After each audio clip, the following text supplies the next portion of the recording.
মাত্র 7 বছর বয়স, যে বয়সে একটি শিশু স্কুলে যায়, খেলাধুলা করে আর বাবা মায়ের ভালোবাসায় বড় হয়ে ওঠে।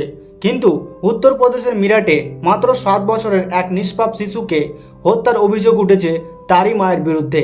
গত কয়েকদিন আগে পাঞ্জাব থেকে মিরাটে আসা অঙ্গদ নামের এই ছেলেটিকে তার মা গুরপ্রীত কৌর এবং তার প্রেমিক অর্পিত দুইজন মিলে নির্মমভাবে হত্যা করে। সিসিটিভি ক্যামেরাতে স্পষ্ট দেখা যাচ্ছে প্রেমিক অর্পিত চকলেটের লোভ দেখিয়ে ছোট্ট অঙ্গদকে গাড়িতে তুলে নিয়ে যাচ্ছে।